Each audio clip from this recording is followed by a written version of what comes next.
वैसे तो अभी तक साइंस ने बहुत ज़्यादा तरक्की कर लिया है, चाहे वो बात अंतरिक्ष में इंसान को भेजने की हो या फिर किसी भी बीमारी का इलाज करने में। सिर्फ पृथ्वी पर ही नहीं बल्कि अंतरिक्ष में होने वाले अधिकतर घटनाओं का जवाब साइंटिस्ट यानी कि विज्ञान के पास जरूर होता है। लेकिन इसके इतनी एडवांस होने के बावजूद भी हमारे धरती पर ही कुछ ऐसे भी रहस्य मौजूद है जिसे आज तक साइंस भी एक्सप्लेन नहीं कर सका है। तो आज की इस वीडियो में मैं आपको ऐसे ही कुछ अमेजिंग रहस्य के बारे में बताने वाला हूँ जिसे आज तक साइंस भी एक्सप्लेन नहीं कर सका है। Number 1, crooked forest, Poland. Crooked forest Poland के ग्रिफनो नामक एक शहर के नजदीक मौजूद है। यह एक ऐसा जंगल है जिसमें 400 के करीब देवदार का पेड़ मौजूद है और यह सभी पेड़ एक ही तरफ अजीबोगरीब तरीके से झुका हुआ है। इन सभी झुके हुए पेड़ों की वजह से इन्हें क्रुक्ड फॉरेस्ट का नाम दिया गया है। ये सभी पेड़ जड़ से जमीन में ही पूरब दिशा की तरफ मुड़ा हुआ है, लेकिन इसके बावजूद भी यह पेड़ सही सलामत है। ऐसा बताया जाता है कि यह सभी पेड़ यहाँ पे 1930 में लगाया गया था और इन पेड़ों के अजीब आकार का पता करने के लिए इस पर बहुत सारा स्टडी भी किया गया, लेकिन अभी तक इसका कोई भी एग्जैक्ट कारण पता नहीं चल पाया है। पर लोगों ने इन पेड़ों के ऐसे आकार होने के कारण अपने अलग अलग तर्क जाहिर किए हैं। जैसे कि कुछ लोगों का मानना है कि यह जब पेड़ छोटे थे तो यहाँ पे भारी बर्फ गिरने के कारण ये सभी पेड़ एक ही दिशा में झुक गए, लेकिन यह बात इसीलिए इग्नोर कर दिया गया क्योंकि वहाँ पे बहुत सारे पेड़ और भी मौजूद है, लेकिन सिर्फ यही पेड़ क्यों झुक गए। जबकि कुछ लोगों का कहना है कि पेड़ों का यह आकार इस जगह पर ज्यादा ग्रेविटेशनल फोर्स लगने के कारण हुआ है,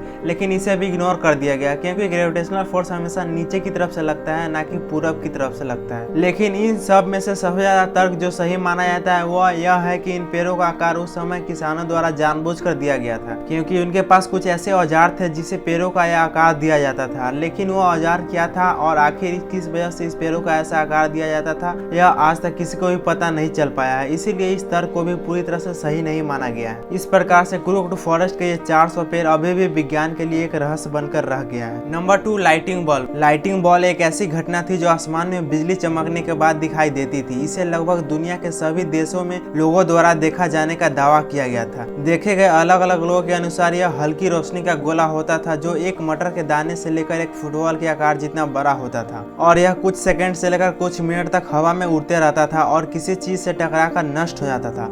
इसे लाल, पीले और ऑरेंज कलर में सबसे ज्यादा देखे जाने का दावा किया गया था। माना जाता है कि यह जिस भी चीज से टकराता था उसे कुछ मात्रा में नुकसान कर देता था और इसके नष्ट होने के बाद जले हुए सल्फर की बदबू आती थी। हालांकि लाइटिंग बल्ब से जुड़े अनगिनत और भी दावे मौजूद है जो आपको अलग अलग वेबसाइट पर देखने को मिल जाएंगे और इन सभी दावों से यह तो क्लियर हो जाता है कि लाइटिंग बल्ब कोई झूठी घटना नहीं थी, लेकिन साइंटिस्ट भी अभी तक इसे स्पष्ट नहीं कर पाए हैं कि आखिर ये कैसे उत्पन्न होता था और किस चीजों से मिलाकर बनता था। Number 3, mysterious rain of Oakville, Washington in 1994। 7 अगस्त 1994 में जब वाशिंगटन के ओकविले में सुबह करीब 3 बजे बारिश होना शुरू हुआ तो लोगों ने देखा कि बारिश के बूंदे नॉर्मल नहीं है बल्कि हल्का चिपचिपा है, जिससे उससे पहले कभी ऐसा नहीं देखा गया था। और उसी दिन दोपहर तक बहुत से लोगों को रहस्यमय तरीके से बीमार पड़ने लगे, जैसे कि किसी को चक्कर आने लगी तो किसी को सांस लेने में तकलीफ होने लगी और किसी को कम दिखाई देने लगा। इस तरह की अजीब बारिश यहाँ पर 3 हफ्तों के अंदर करीब 6 बार हो चुकी थी। इसी कारण से बहुत से कुत्ते बिल्लियों की भी मौत हो गई थी। लेकिन जब सैंपल लैब में ले जाकर जांच किया गया तो पता चला कि इसमें इंसान का WBC यानी कि व्हाइट ब्लड सेल्स मौजूद है। इसके बाद इस पे भी बहुत सारे तर्क सामने आने लगे, जैसे कि आर्मी के ट्रेनिंग के दौरान जब बम को समुद्र में गिराया गया होगा तो बहुत सारे जेलीफिश मर गई होगी और उनके टुकड़े वेपराइज होकर बादल बन गए होंगे। लेकिन जब इसके बारे में आर्मी वालों से पूछा गया तो उन्होंने ऐसा कोई भी ट्रेनिंग के बारे में नहीं बताया क्योंकि ऐसा ट्रेनिंग कभी हुआ ही नहीं था। लेकिन बहुत से रिसर्च के बाद भी इस अजीबोगरीब बारिश का रहस्य का पता आज तक नहीं चल पाया है और द न्यूयॉर्क टाइम ने इसे अनएक्सप्लेन्ड घोषित कर दिया।